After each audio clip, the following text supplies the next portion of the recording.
ഇവിടെ സ്ത്രീകൾക്ക് സുരക്ഷിതമായ ഒരിടമല്ല. സ്ത്രീകൾക്ക് എൻ്റെ കൂടെ തന്നെ ഇപ്പം മറ്റൊരു സ്ത്രീ നിർമ്മാതാവും കൂടെ ഉണ്ട്. ഇവിടെ സ്ത്രീ നിർമ്മാതാക്കൾക്കെന്നല്ല, സ്ത്രീകൾക്ക് പൊതുവെ വരാൻ ഒരു സേഫ് ആയിട്ടുള്ള ഇടമല്ല ഇന്ന് പ്രൊഡ്യൂസേഴ്സ് അസോസിയേഷൻ.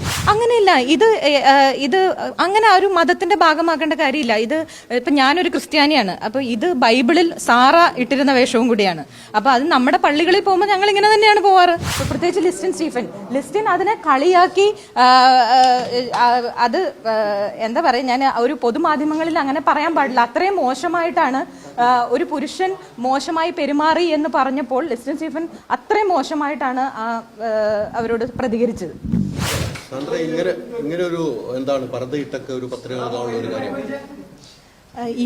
ഇപ്പോഴത്തെ ഭാരവാഹികൾ ഇരിക്കുന്ന ഈ അസോസിയേഷനിൽ എൻ്റെ മുൻ അനുഭവത്തിൻ്റെ പേരിൽ എനിക്ക് ഇവിടെ വരാൻ ഏറ്റവും യോജിച്ച വസ്ത്രവും ഏറ്റവും നല്ല വസ്ത്രവും ഇത് തന്നെയാണെന്ന് എനിക്ക് തോന്നിയത് കൊണ്ടാണ് ഇങ്ങനൊരു വേഷത്തിൽ ഇവിടെ വന്നത്.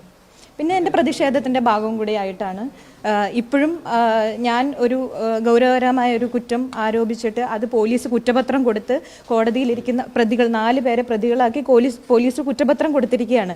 എന്നിട്ട് പോലും അവരിവിടെ ഭരണാധികാരികളായി തുടരുകയും മാത്രവുമല്ല അടുത്ത ടേമിലേക്ക് ഇവർ തന്നെ പ്രസിഡന്റും സെക്രട്ടറിയും ഒക്കെ ആയിട്ട് മത്സരിക്കുകയും ചെയ്യുകയാണ്. അപ്പോൾ എൻ്റെ പ്രതിഷേധത്തിൻ്റെ ഭാഗവും കൂടി ആയിട്ടാണ് ഞാനിത് ഈ വസ്ത്രം ധരിച്ചിരിക്കുന്നത്. കൂടാതെ ഈ അസോസിയേഷനിൽ ഇപ്പോഴത്തെ ഭാരവാഹികളിരിക്കുന്ന ഈ അസോസിയേഷനിൽ വരാൻ ഏറ്റവും ഉചിതമായ വസ്ത്രം ഇത് തന്നെയാണെന്ന് ഞാൻ വിശ്വസിക്കുന്നു. തീർച്ചയായിട്ടും ഉണ്ട്. 1-ാം പ്രതി ആൻഡോ ജോസഫ് പ്രസിഡന്റാണ്, 2-ാം പ്രതി സെക്രട്ടറിയാണ് ബി രാകേഷ്. വരണാധികാരി ഇല്ല, അതൊരാളല്ലേ ഉള്ളൂ, അത് പുറത്തുനിന്നുള്ള വ്യക്തിയാണ് വരണാധികാരി. ഞാൻ പറയുന്നത് ഭരണാധികാരികളെ കുറിച്ചാണ്, ഇവിടുത്തെ അസോസിയേഷൻ ഭരണാധികാരികളെ കുറിച്ചാണ് ഞാൻ പറഞ്ഞത്.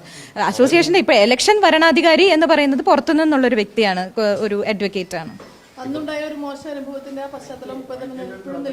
തീർച്ചയായിട്ടും നിലനിൽക്കുന്നുണ്ട്. ഇവിടെ സ്ത്രീകൾക്ക് സുരക്ഷിതമായ ഒരിടമല്ല. സ്ത്രീകൾക്ക് എൻ്റെ കൂടെ തന്നെ ഇപ്പം മറ്റൊരു സ്ത്രീ നിർമ്മാതാവും കൂടെ ഉണ്ട്. ഇവിടെ സ്ത്രീ നിർമ്മാതാക്കൾക്കെന്നല്ല, സ്ത്രീകൾക്ക് പൊതുവെ വരാൻ ഒരു സേഫ് ആയിട്ടുള്ള ഇടമല്ല ഇന്ന് പ്രൊഡ്യൂസേഴ്സ് അസോസിയേഷൻ. ഇത് പുരുഷന്മാരുടെ ഒരു കുത്തകയാക്കി വെച്ചിരിക്കുന്നത്. പ്രത്യേകിച്ച് പതിറ്റാണ്ടുകളായിട്ട് ഈ പറയുന്ന കുറച്ച് പേരുടെ, ഒരു 10-15 പേരുടെ കുത്തകയാക്കി വെച്ചിരിക്കുന്ന ഒരു അസോസിയേഷനാണിത്. ഇവിടെ മാറ്റങ്ങൾ വരണം. ഏത് സ്ഥലത്താണെങ്കിലും കുറച്ച് പേര് അത് കൈയടക്കി വെച്ച് കഴിഞ്ഞാൽ അത് മുരടിക്കും. അപ്പോൾ ആ ഒരു അവസ്ഥയിലാണ് ഇന്നുള്ളത്. ഇന്ന് പ്രൊഡ്യൂസേഴ്സ് അസോസിയേഷൻ എല്ലാ സംഘടനകളിൽ നിന്നും താഴെയാണ് നിൽക്കുന്നത്. അത് ഇങ്ങനൊരു അവസ്ഥയിലേക്ക് ഇതിനെ എത്തിച്ചത് ഇപ്പോൾ ഇരിക്കുന്ന ഭരണാധികാരികളാണ്. അവിടെ മാറ്റം സംഭവിച്ചെങ്കിൽ മാത്രമേ മൊത്തത്തിൽ ഇൻഡസ്ട്രിക്ക്, ഒരു പ്രൊഡ്യൂസേഴ്സ് അസോസിയേഷനിൽ മാറ്റം വരുമ്പോൾ അത് പരോക്ഷമായി മുഴുവൻ ഇൻഡസ്ട്രിയുമായാണ് ബാധിക്കുന്നത്. അപ്പോൾ അത് തീർച്ചയായിട്ടും ഉണ്ട്. പ്രൊഡ്യൂസേഴ്സ് അസോസിയേഷനിൽ ഇപ്പം ഞാൻ ഇലക്ഷന് ഈ മത്സരിക്കുന്ന വേളയിൽ ഞാൻ എല്ലാവരുമായിട്ട് സംസാരിച്ചതെന്ന് എനിക്ക് മനസ്സിലാക്കിയത് ഒരു ഭരണവിരുദ്ധ വികാരം ഇവിടെ വളരെ ശക്തമായിട്ടുണ്ട്. മാത്രവുമല്ല, നമ്മളൊരു പാനലായിട്ട് തന്നെയായിരിക്കും മത്സരിക്കുന്നത്.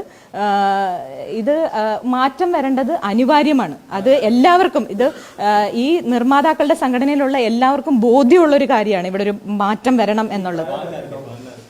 പാനൽ ഇപ്പോൾ അതൊക്കെ അറിഞ്ഞാൽ പോരെ. അതൊക്കെ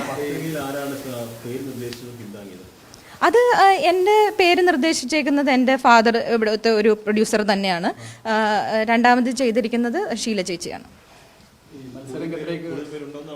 തീർച്ചയായിട്ടും ഉണ്ട്. അല്ല, ഞാൻ പ്രൊഡ്യൂസേഴ്സ് അസോസിയേഷനിലേക്ക് വരാൻ വേണ്ടി ഈ വസ്ത്രം അത് ഇപ്പോഴത്തെ ഭരണാധികാരികൾ ഇരിക്കുന്ന അസോസിയേഷനിലേക്ക് വരാൻ ഇത് ചൂസ് ചെയ്തു എന്നുള്ളത് മാത്രമേ ഉള്ളൂ. അവർ തുടരില്ല. അതിൽ മാറ്റം ഉണ്ടാവും. അതിൽ ഞാൻ ഉറച്ചു വിശ്വസിക്കുന്ന നട്ടലുള്ളവരാണ് പ്രൊഡ്യൂസേഴ്സ് അസോസിയേഷനിലുള്ള മെമ്പേഴ്സ് എന്നാണ് ഞാൻ വിശ്വസിക്കുന്നത്. ഏതാ? അങ്ങനെയില്ല, ഇത് അങ്ങനെ ഒരു മതത്തിന്റെ ഭാഗമാക്കേണ്ട കാര്യമില്ല. ഇത് ഇപ്പം ഞാനൊരു ക്രിസ്ത്യാനിയാണ്, അപ്പോൾ ഇത് ബൈബിളിൽ സാറ ഇട്ടിരുന്ന വേഷവും കൂടിയാണ്. അപ്പോൾ അത് നമ്മുടെ പള്ളികളിൽ പോകുമ്പോൾ ഞങ്ങൾ ഇങ്ങനെ തന്നെയാണ് പോവാറ്.